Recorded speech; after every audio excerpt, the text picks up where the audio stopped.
नमस्कार, भारत लाइव देख रहे हैं आप। कल एक बड़ी खबर आप लोगों को हमने दी थी। हमने बताया था आपको कि किस तरीके से दिल्ली के रोज एवेन्यू कोर्ट में लालू यादव, उनकी बड़ी बेटी मीसा भारती और उनकी पत्नी राबड़ी देवी को लैंड फॉर जॉब मामले में सीबीआई ने उनके खिलाफ जो चार्जशीट दाखिल की थी उसके तहत उनकी गिरफ्तारी नहीं हुई और उन्हें नियमित जमानत दे दी गई है। हालांकि इस मामले में सीबीआई ने किसी भी अभियुक्त को, एक को छोड़कर किसी को भी गिरफ्तारी को लेकर उन्होंने मांग नहीं रखी थी। जब कोर्ट में ये बात प्रस्तुत की गई कि क्या सीबीआई इन लोगों को गिरफ्तार करना चाहती है, तो सीबीआई के पक्ष से ना में जवाब आया। निश्चित तौर पर लालू यादव, राबड़ी देवी और उनकी बेटी मीसा भारती को फिलहाल एक राहत मिल गई है, लेकिन इन तीनों के पासपोर्ट्स को जब्त कर लिया गया है। यानी इनके विदेश भ्रमण पर, विदेश जाने को लेकर अब फिर से संशय खड़ा हो गया है। लालू यादव कुछ दिनों पहले ही सिंगापुर गए थे, वहाँ उन्होंने अपने किडनी ट्रांसप्लांट कराया था। इसके बाद खबर ये आई कि उन्हें नियमित जांच के लिए सिंगापुर जाना पड़ सकता है। ऐसे में ये एक बड़ी समस्या हो सकती है। हालांकि मामला ये नहीं है। दरअसल इन तीनों को बेल मिलने के बाद ये उम्मीद लगा रही थी राजद कि तेजस्वी यादव को भी राहत मिल जाएगी। राजद लड्डू बांट रही थी। सदन में जो लड्डू प्रकरण हुआ वो भी आपको याद होगा। खुशी राजद की ज़्यादा देर नहीं टिक पाई। दरअसल इस मामले में तेजस्वी यादव भी आरोपी हैं। मुख्य आरोपी वही हैं। 2004 से 2009 के बीच में लालू यादव के कार्यकाल के दौरान जो नौकरियां दी गई थी उनमें कई नौकरियों में अनियमितता पाई गई और यह भी पाया गया कि जिन लोगों को नौकरी दी लालू यादव ने ग्रुप डी में, उनमें से कई लोगों की ज़मीन उन्होंने रजिस्ट्री कराई थी। कल भी सदन में आपने देखा था किस तरीके से जो भाजपा के नेतागण हैं वो ये कह रहे थे जमीन चोर गद्दी छोड़। बिहार में तेजस्वी यादव के खिलाफ भाजपा ने माहौल बना ही रखा है। देशव्यापी उनके ठिकानों पर और उनके बिजनेसेस पर लगातार सीबीआई ईडी का रेड चल ही रहा है। ऐसे में तेजस्वी यादव को कोर्ट कई बार सीबीआई सम्मन कर चुकी है। सीबीआई के कोर्ट में तेजस्वी यादव को जाना था, लेकिन तेजस्वी यादव 3 बार, ऐसे 3 बड़े कारण थे, समय थे जिनकी वक्त वो नहीं पहुंच पाए, जिसकी वजह से समस्याएं बढ़ गई। अब बताया जा रहा है कि 3 अलग अलग मौक़ों पर, यानी कि परसों भी जब सोमवार को उनको सम्मन किया गया था कोर्ट के द्वारा सीबीआई के, वो नहीं पहुंचे। ऐसे में सीबीआई उनके खिलाफ, कल ही हमने आपको बताया था कि आगे की प्रक्रिया शुरू करने जा रही है। यहाँ तक कि बिहार में ये चर्चाएं शुरू हो गई हैं कि तेजस्वी यादव की जगह पर किसको कमान दी जाएगी बिहार में डिप्टी सीएम की। राजद की तरफ से कौन होगा वो चेहरा जिसे नीतीश कुमार बिना लाग लपेट के कुर्सी देने के लिए तैयार हो जाएंगे। सबसे बड़ा डर यहाँ ये है राजद के लिए कि कहीं नीतीश कुमार 2017 की तरह ही फिर से पाला ना बदल लें। नीतीश कुमार करप्शन पर कॉम्प्रोमाइज़ नहीं करते हैं। उन्होंने अपने बयान में जब उनसे पूछा गया कि सीबीआई ईडी को लेकर कि जो चल रहा है तेजस्वी यादव के साथ क्या वो सही है, तो उन्होंने सही गलत को ना बोलते हुए सीधे तौर पर यह बात कही कि तेजस्वी यादव और भाजपा और ईडी सीबीआई यही जान सकते हैं कि मामला वास्तविक क्या है। हमें कुछ नहीं पता है। जो परिस्थितियां हैं केंद्रीय एजेंसियों पर मैं कभी आरोप नहीं लगा सकता।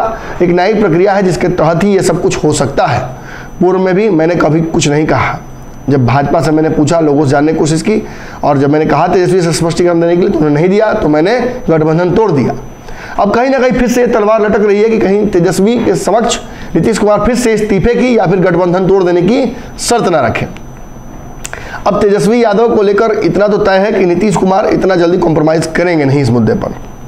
ऐसे में बिहार में चर्चा होने लगी है कि क्या नीतीश कुमार तेजस्वी से इस्तीफा ले लेंगे। तो दरअसल नीतीश कुमार ने स्पष्ट कर दिया है, उनके बयानों को अगर आप सुनते हैं तो आपको समझ में आ जाएगा कि वो इस मुद्दे पर कॉम्प्रोमाइज़ नहीं करने जा रहे हैं। ऐसे में एक और चर्चा हो रही है कि क्या नीतीश कुमार तेजस्वी के जेल जाने से बहुत खुश हैं। तो देखिए, प्रथम दृष्टया तो लगता है कि नहीं, गठबंधन में है भाजपा, जिस तरीके से ईडी सीबीआई को दुरुपयोग अगर कर रही है तो फिर तो अगला नंबर कहीं ना कहीं नीतीश कुमार के करीबी लोगों का होगा।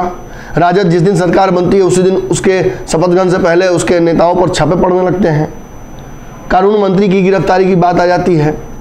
ये बातें कहीं ना कहीं इशारा कर रही हैं कि नीतीश कुमार को भी अपने घटते जनाधार और विधायकों की संख्या जो घटी हुई है, जिसकी वजह से सरकार में अपनी ताकत से नहीं बैठ पा रहे हैं, उसको कहीं ना कहीं दूर करने के लिए राजद का सहारा ले सकते हैं। गोपालगंज और कुढ़नी में राजद का वोट बैंक और जदयू का वोट बैंक एकजुट नहीं हो पाया है। इसका भी दंश नीतीश कुमार को है। कई मुद्दों पर राजद से उनकी लड़ाई है, तकरार है। ऐसे में तेजस्वी यादव सीधे तौर पर उस कुर्सी के दावेदार बनते जा रहे हैं। उस कुर्सी को बार बार राजद नीतीश कुमार से मांग रही है। असहजता नीतीश कुमार की बढ़ती है और इस असहज परिस्थिति में नीतीश कुमार काम नहीं करना चाहते हैं। ऐसे में नीतीश कुमार निश्चित तौर पर एक राहत की सांस ले रहे होंगे और तेजस्वी यादव अगर जेल चले जाते हैं तो इसमें भाजपा का फायदा फिलहाल कम और नीतीश कुमार का फायदा ज़्यादा लग रहा है। भाजपा के एक नेता ने कल बंद कमरे में पत्रकारों से बात करने के दौरान जो बात कही वो मैं आपको बताता हूँ। भाजपा के नेताजी जब सदन के बाद अपना विरोध करके निकले और एक बंद कमरे में कुछ मुट्ठी भर पत्रकारों के साथ बैठे हुए थे तो उन्होंने ये कहा कि तेजस्वी का जेल जाना तो लगभग तय है। इसमें सबसे बड़ा फायदा नीतीश कुमार का है। नीतीश चाहते हैं कि उनकी पत्नी रेचल डिप्टी सीएम का कुर्सी संभाल लें। आगे चल के तेजस्वी की जगह रेचल को बिहार का सीएम बनाने में नीतीश कुमार को कोई ऐतराज नहीं होगा। हालांकि भाजपा के साथ अगर सारी परिस्थितियों के तहत बातचीत नीतीश कुमार की सफल हो जाती है तो उन्हें तेजस्वी और रेचल की आवश्यकता नहीं पड़ेगी। लेकिन फिलहाल राजद के वोट बैंक और राज्य के विधायकों की आवश्यकता उन्हें बहुत है और अगर रास्ते से हट जाते हैं तेजस्वी यादव तो नीतीश कुमार बिहार की जो कुर्सी है उस पर आराम से 25 तक बैठ सकते हैं। उन्हें 24 के चुनाव से कोई मतलब ही नहीं है। अब इन चर्चाओं के बाद क्या निश्चित तौर पर ये सवाल नहीं खड़ा होता है कि क्या तेजस्वी यादव के जेल जाने से फ़ायदा किसका है। ऐसे भी कहा जाता है कि one who is the beneficial of a crime is the criminal. जिसको जुर्म करने से फ़ायदा हुआ है वही क्रिमिनल हो सकता है और नीतीश कुमार को निश्चित तौर पर तेजस्वी यादव के जेल जाने से फ़ायदा तो दिख रहा है। अगर ये वीडियो पसंद आई और वह बिहार के राजनीति और बिहारियत से सरोकार रखेनी तो सब्सक्राइब बटन दबा के चैनल के सब्सक्राइब कर ली। ओजे एगो घंटी बा, ओकरा बटन दबा देला से कुल सटीक और मारक खबर रुआ मुफ्त में मिल जाई।